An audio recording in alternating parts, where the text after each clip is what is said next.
안녕하세요. 어니언비아입니다. 오늘은 조금 가볍게 진짜 사소하지만 알아두면 이제 꽤 쓸모있는 기능 몇 가지를 한번 살펴보도록 할 거예요. 자, 머리 아픈 건 전혀 없으니까 편한 마음으로 시청하시면 되겠습니다. 자, 잠시 뒤에 뵐게요.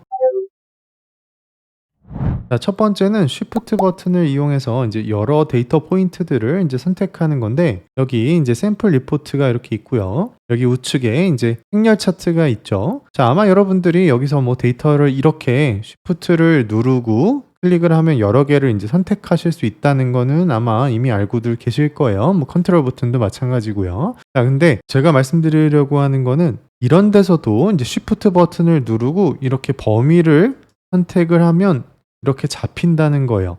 지금 보시면 19년, 20년만 선택이 됐죠. 자, 뭐 막대 차트야 사실 별로 뭐 크게 도움이 될 건 없죠. 내가 그냥 클릭을 하면 되니까 컨트롤 버튼 누르고. 다만 이제 이런 데서 보시면 여기 좀 확대해서 보시면 이런 지도에 있을 때 만약에 이렇게 아프리카 지역에 여기 있는 나라들을 이렇게 선택을 하고 싶다고 할 때 Shift 누르고 이렇게 선택을 하시면 여기만 지금 셀렉이 되면서 이제 보고서로 돌아가 보면 여기에 따른 현황들로 지금 필터링 되고 있는 걸 볼 수가 있다. 자, 데이터를 이제 빠르게 탐색하실 때는 꽤 유용하니까 모르셨으면 한번 써보시면 좋겠고요. 자, 두 번째 사소한 팁은 이거예요. 지금 여기 하단에 보면 이제 페이지들이 상당히 많은데 뭐 비어 있는 것도 있고, 자, 이 부분에다 대고 마우스 우클릭을 해보신 분이 있으신가 모르겠어요.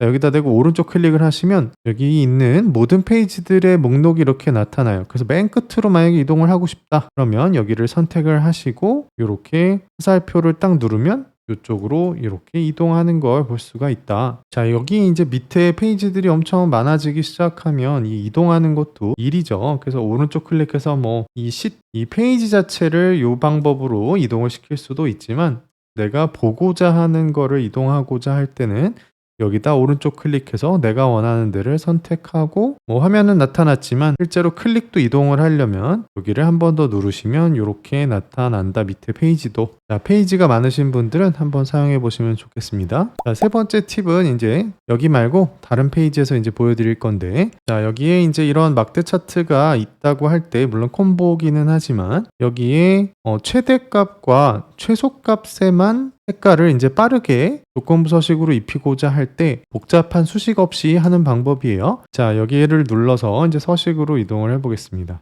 여기 열 쪽으로 가셔서 조건부 서식으로 이동을 하기는 할 거예요. 여기 조건부 서식 있죠? 얘를 한번 딱 눌러보시면 이렇게 규칙이라고 있고, 우리가 지금 조건부 서식을 적용시킬 거는 여기 보이는 요 프로젝트, 요 막대에 대한 부분이니까 요 프로젝트 개수에 대한 조건부 서식이니까 FI 대신에 얘를 선택을 해주고, 이제 여기다가 이제 규칙을 적용하는 팁을 알려드리려는 거예요. 자, 고민을 해서 복잡한 규칙을 적용시키는 대신에 이렇게 하는 겁니다. 자, 여기 눌러서 얘를 100%로 만드는 거예요. 그리고 색깔을 내가 만약에 진한색으로 입히고 싶다. 그리고 확인을 딱 누르시면 끝이에요. 이게 이제 최대값에 여러분이 강조하고 싶은 색을 입히는 거. 자, 그럼 최소값은 어떻게 해야 되느냐?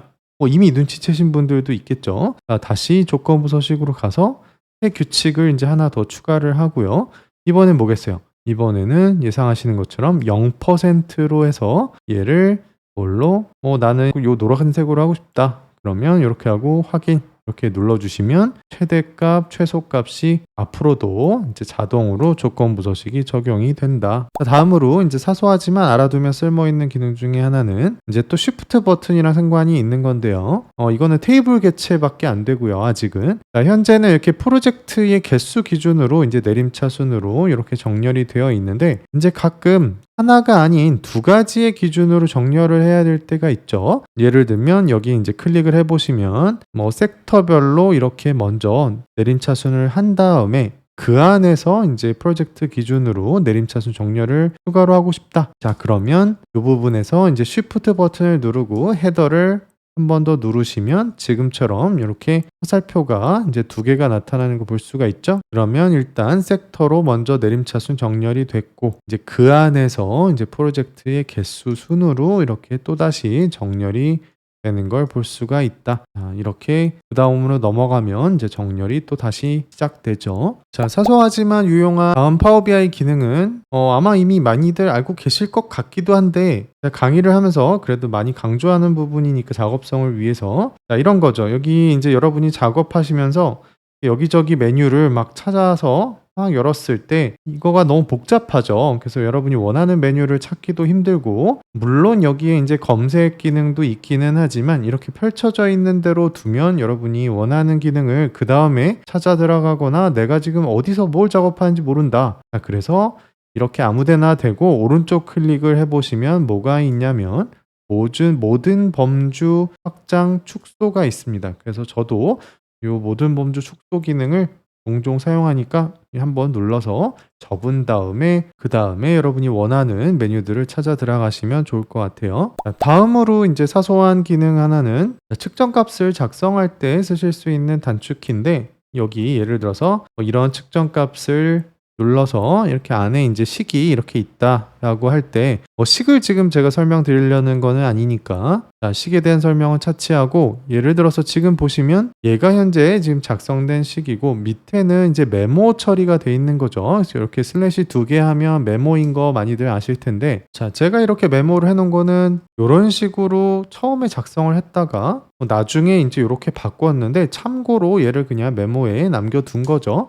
자, 근데 작업하다가 생각해보니까 얘가 난 것 같다. 그리고 얘를 메모로 바꾸고 싶다라고 하면 여러분이 이렇게 원하는 범위를 잡고 컨트롤하고 슬래시 버튼 보통 이제 물음표랑 같이 있죠. 얘를 이렇게 딱 누르면 몇 줄이 됐든 한꺼번에 메모로 바뀐다. 그럼 밑에도 다시 거꾸로 바꿔줘야 되겠죠. 이만큼 선택하고 컨트롤 슬래시 버튼을 누르면 얘는 이제 활성화가 되는 거죠. 자, 근데 위치도 좀 바꾸고 싶죠. 이제 얘가 메인이니까 얘가 조금 위로 올라가면 좋겠죠. 그래서 범위 선택한 상태에서 이번에는 Alt를 누르고 방향키를 위로 이렇게 해주시면 얘가 위로 이동한다. 그런 다음 이제 엔터를 치면 얘가 적용이 되겠죠. 자, 다음으로는 이제 글자를 한 번에 키우는 거예요. 여기 우측에 지금 테이블이 하나 있는데 이거는 제가 영상에서도 이제 몇 번 소개해 드린 적이 있는데 이제 헤더랑 값이랑 뭐 토탈이랑 이제 이런 식으로 사실 나눠져 있죠. 그래서 얘네 글자를 한꺼번에 키우는 방법은 여기 눈금으로 가셔서 여기에 옵션으로 들어가 보시면 번역 글꼴 크기라는 게 있어요. 그래서 안쪽 여백을 이렇게 위아래로 늘릴 거면 이거를 하면 되지만 전역 글꼴 크기는 얘로 조정을 해주시면 이렇게 한꺼번에 키울 수가 있다. 자, 다시 원래대로 놓을게요. 자, 다음 팁은 이제 데이터를 이제 빠르게 그룹화를 시키는 방법이에요. 자, 그래서 여기 이제 테이블 보기로 가보겠습니다. 자, 테이블 보기로 가보시면 특정열을 이제 선택을 이렇게 했을 때 예를 들어서 컨트리를 선택을 했다.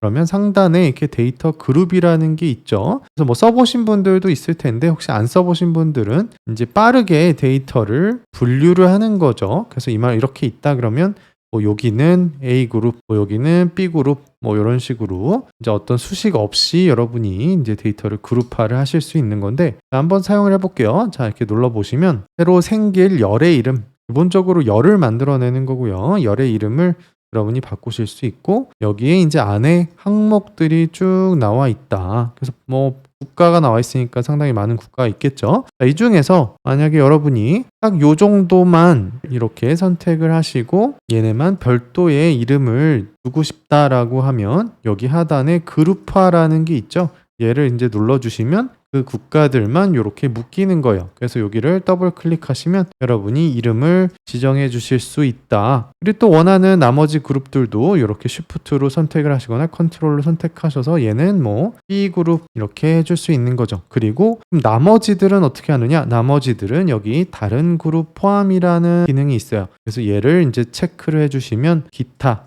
여기에 뭐라고 나와요? 그룹화되지 않은 나머지 값들을 포함한다.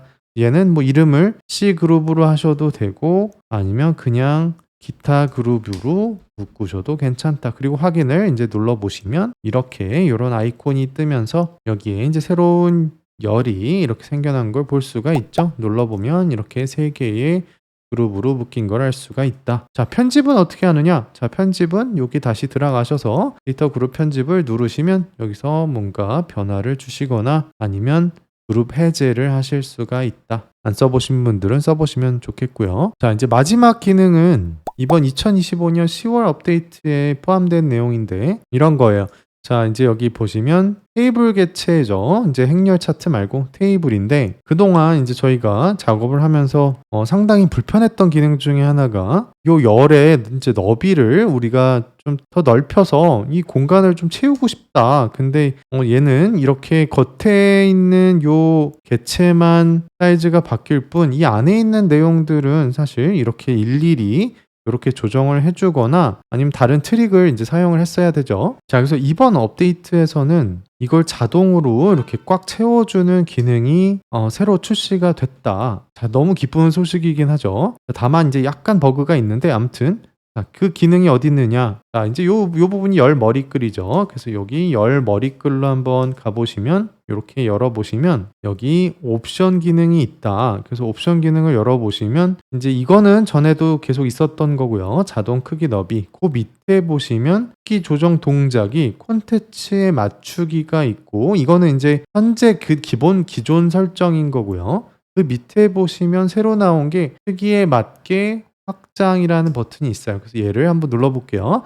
자, 이렇게 딱 눌러보시면 남은 공간만큼 여기 있던 공간만큼 얘가 꽉 채워지는 걸 볼 수가 있어요. 그래서 얘를 이렇게 늘리더라도 얘가 자동으로 채워지는 거를 볼 수가 있다. 자, 다만 이제 여러분들이 지금 발견하셨을 텐데 이제 이 부분이 보시면 여기 있는 요 스크롤 바가 이제 데이터가 많다 보니까 스크롤 바가 생기다 보니까 씹히고 있는 거죠, 시각적으로. 자, 이거는 아마 여러분들이 이 영상을 보시는 시점쯤 되면 이거는 마이크로소프트에서 빠르게 고치지 않을까 기대를 해봅니다. 그리고 아직까지 이 영상을 찍는 시점에서는 행렬 차트는 안 되고 매트릭스는 안 되고 테이블 개체만 현재는 적용이 된다는 거 머지않아 행렬까지 빠르게 이제 적용이 될 걸로 기대해 봅니다. 자, 오늘은 이렇게 또 이제 사소하지만 실제로 파워 BI 작업할 때는 작업성을 꽤 높여줄 수 있는 그런 팁 몇 가지를 살펴봤는데요. 혹시 구독자분들 중에는 이 중에서 이제 몇 개나 알고 계셨는지 오늘 처음 알게 되신 기능들은 어떤 게 있었는지 댓글로 남겨주시면 감사하겠습니다.